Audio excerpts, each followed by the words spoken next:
What's up, squashers? Welcome back to Squash Tech, where we look like we're about to get in an RV with Bryan Cranston. Hopefully, somebody gets that one. Today we have a little bit of a different video. I am going to go over 10 balance changes that I spent quite a bit of time the past couple days coming up with that I would do if I were like a lead designer for Marvel Snap. I've dabbled in like card design throughout my entire life. Actually, I've like won some card design contests for Hearthstone and stuff. So I feel like those skills really carry over to Snap. And I just think that while the meta is really interesting and balanced in this game right now, there are a decent number of cards that could be adjusted in ways that I think would inject some new life into the game and kind of introduce some archetypes that aren't really working out right now. There are actually only 2 nerfs in this video, but there are 8 buffs, and a couple of them are pretty dramatic reworks. So I just kind of want to throw out the disclaimer that like they might be too dramatic of reworks, but I think some of the designs that I'll talk about it when we get to them, they're just kind of unsalvageable as is. So let's just go ahead and start off with my favorite rework that I came up with. Which is going to be this change to Crossbones. As is, Crossbones is a 4-mana, 8-power card that says you can only play this at a location where you are winning. The problem with that is that it's pretty redundant with a lot of the things that are currently in the game. There are a lot of chunky 4-drops that are just more flexible than what Crossbones is currently presenting. And really, the card has just never seen play. I'm probably seen it played like 3 times or something in my entire history with Marvel Snap since joining the beta in June. So clearly it's not working. You could brute force the current design by just bumping it up to a 410 or 11 or 12. I just don't think that's an interesting way to get the card to where it needs to be. So I think that this change is actually really interesting and keeps the soul of the card, which is that Crossbones cares about lanes that you are winning. So what I would do is turn it into a card with a really high ceiling and rewards you for aggressively pushing lanes early in the game. I think this would do a lot of things in the meta, actually, because currently some of the more powerful decks out there are decks that are either playing a lot of tech cards, so they're not putting out a lot of power really throughout the game. They're just trying to win by Cosmo sniping you or, Shang-Chi or Enchantress at the final turn. So you can punish those decks by aggressively playing onto the board and getting a huge Crossbones. Obviously, you could get Shang-Chi'd, but you're developing a lot of power, and it's an interesting way to fight those decks. The other kinds of decks that are really good in the meta right now are like pretty passive combo decks that try to set up a Wong or try to set up some sort of Patriot Mystique play or something like that. And this would be a really good way to develop a ton of power on the board while they are just kind of passively setting up their combo. I really like that this card has a very high ceiling, which you could get 12 power for 4 mana. Is that too much? I don't know. The only way that you're setting that up is if your opponent is playing nothing, essentially, and you're winning all 3 lanes going into turn 4. And I think that this is a reasonable payoff for setting up that kind of situation and playing the kind of deck that would be trying to win all 3 lanes going into turn 4. And of course, making this an on-reveal like this introduces all kinds of shenanigans. You could Wong or Arnim Zola or something. I don't know. I just think this would be a way to not only make Crossbones the card itself more playable, but you could build brand new decks with this, I think. Like right now, swarm aggressive styles that try to, kind of like your Pool 1, Pool 2 Khazar decks and stuff. Those are good in the early game, but once you're at full collection, those are just not something that is played. So a deck that wants to flood the board early and get a big payoff like this, I think would be something that would create new meta dynamics that we kind of need right now. So I'm very happy with this idea, and this is a cool variant. So that's a bonus. So let's move on to the next one. Black Bolt is obviously another example of a card that's just not getting there right now. 5 mana is a lot, and making your opponent discard their lowest cost card is so often going to be irrelevant. So the only change I made was lowering him by 1 power and adding this additional sentence at the end of his text. So you would gain the power of the card that you force your opponent to discard.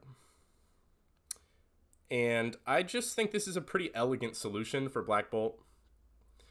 He's often going to be like a 5/9 now.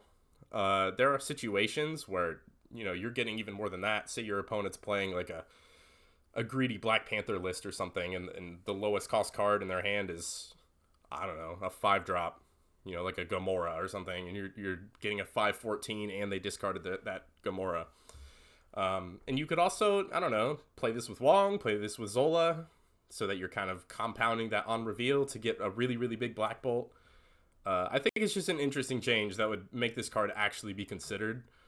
And it feels like it's in line with some of the 5-drops that are played right now. Or at least a lot closer than it is currently. So I'm pretty happy with this one as well. So the next two here kind of go hand in hand.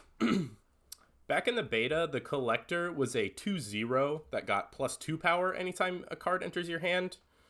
And that was deemed too good at the time. I'm not sure if that would even be the case anymore, but I understand why the devs might be hesitant to jump to that kind of change, like a revert to the original Collector. So the only change I made was just making his base power 2/2. And I think the card, like, this is the kind of archetype that is really cool, really fun. People like it. Like, there's no doubt people really like it. And you should want the Collector to be a playable card. You don't want it to be too powerful, obviously. You never want anything to be too powerful. But the Collector as is just not getting there. We need to make him a card that has a higher power ceiling. And just giving him this +1, I think, goes a pretty long way. You're more often going to get to like 2/5, 2/6 levels of power that are... It's the kind of thing that you need to win lanes with him. So I think this is just a good change. The next one would definitely be played alongside Collector. And I think this one's maybe a little out there. I just like the idea of taking the bounce archetype and rewarding you, making the bounce archetype a really good, like, scaling deck. So currently, Falcon's just a 2/3, return your 1-cost cards to your hand. I really like the idea of Falcon powering up the more he's helping people, which is kind of like in flavor for the character too. And it would make the bounce archetype, which currently is just not good enough.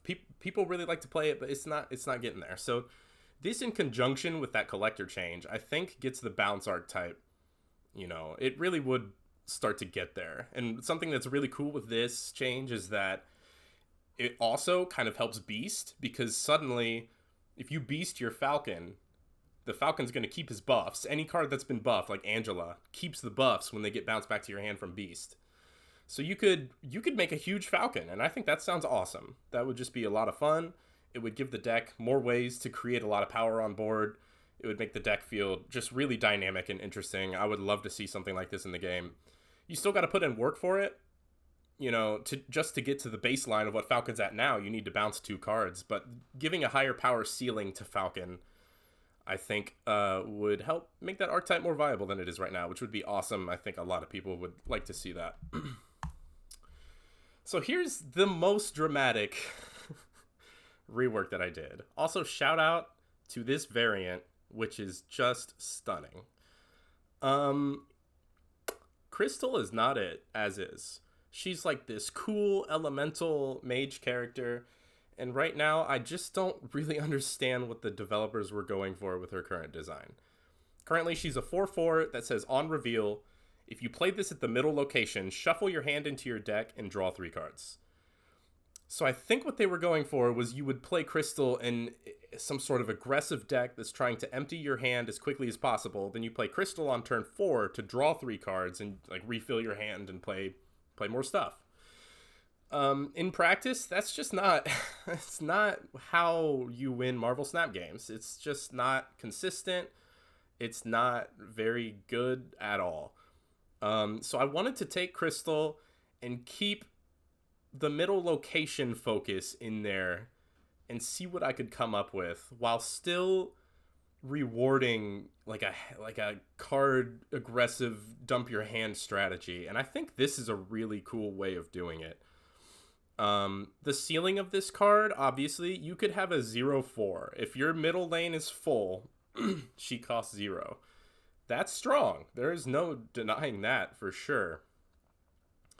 Would it be too strong? I don't think so, because the cost of, you have to play a lot of stuff. You have to fill your middle location, which gives your opponent information, limits the decisions that you can make moving forward. So it's a big price to pay to get a 0/4. And in the middle, it's still pretty acceptable. With only one card middle, she's a 3/4. That's like in line with what 3 cost cards give you. With 2 cards in the middle, you're at a 2/4, and that you're already starting to see how it goes above the curve a little bit. So you're really going to want to get her to 2/4 or 1/4, and then it's going to be a pretty powerful play, and you're going to combo it with Bishop or Angela or something and just see how it goes. So I think that this is a way to keep at least some of the original design in the card while making something that is worth building around and actually playing. I think Crystal, more than any other card in the whole game, warrants a pretty significant rework into just a completely different card. So I kept the stat line, kept the middle location thing, but it's very different, obviously. So maybe too different, I'm not sure. So Heimdall here, this is an interesting change. Currently, he just says move your other cards 1 location to the left. The problem with that is that it's too predictable, and it makes it so that you almost always are going to lose the right lane if you're playing Heimdall on turn 6. So I like the idea of giving move some more flexibility, some more ways to kind of juke and outplay people. This version of Heimdall could move things to the left, it could move things to the right, or it could pull things into the middle if you play Heimdall in the middle. I think it's a pretty straightforward change that would make the move archetype a lot more dynamic going into the final turns and create tons of outplay potential. I think this would be really cool. Pretty easy. Omega Red, very easy change. If you're ahead by 10 power here, +5 instead of +4 to other locations. That's all I think that this needs. I also really enjoy when a card kind of flows the numbers logically. So he has 5 power. If you're ahead by 10, you get 5 power. I just think that that has a nice flow to it. It makes sense. And it's a card that's really, really fun to work with and build around. And currently, you're just not quite like winning lanes with it. It's not good enough. So I think this is an elegant, easy change that could really help the card's viability. And speaking of cards that aren't getting there, here's Baron Mordo. I don't think this would even be enough. This card would still suck. He's like kind of a big, juiced up Iceman. The difference here, obviously, is that he would no longer immediately draw the card for your opponent. The reason that that's really bad is because you're just like thinning your opponent's deck for them. This change would remove the ability to combo Mordo with Ronan, I guess. But nobody's doing that right now, so I don't think anybody would miss this. This keeps the heart of the card in terms of like it's a disruptive option. You want your opponent to like draw an unplayable card, like, you know, make their Wong 6 mana or something, and it ruins their whole game plan. This keeps that in there without accelerating them drawing through their deck, which I think helps the card a lot. But he might warrant a more significant rework than this. I don't think this would be played. So, but it would be a start at least. Here's the first of only 2 nerfs. Sorry. Currently, Patriot is just a little too consistent in terms of his power output. You're just almost always getting like a 3/5 at worst, which is already above rate, but his ceiling is like 311, 313, which is just really crazy. I think just knocking 1 power off of himself to make it really unlikely that you win the lane that he is played in would just be a nice little nudge down. He's just a little too powerful. Nothing crazy. I'm pretty sure that he'd still be fine. He'd be good. Just knock one power off. That's all I'd do. And then finally, the Doggo. I just think that he's too consistent at just shutting down entire decks. And there are situations where it's almost like he's a Professor X for 3 mana. Like, you're just completely locking down your opponent from doing what they want to be doing. I think that is a bad play experience. It's really unpleasant. So this idea, you can still use this to disrupt, certain plays or telegraphed plays with Wong or something. But it no longer just completely shuts down entire archetypes by itself, which I think would be really nice just to give some reprieve from how brutal this card can be. There are even situations where you play this proactively to protect your own cards. Like, it literally makes Devil Dino, invincible. You can't Enchantress, you can't Shang-Chi.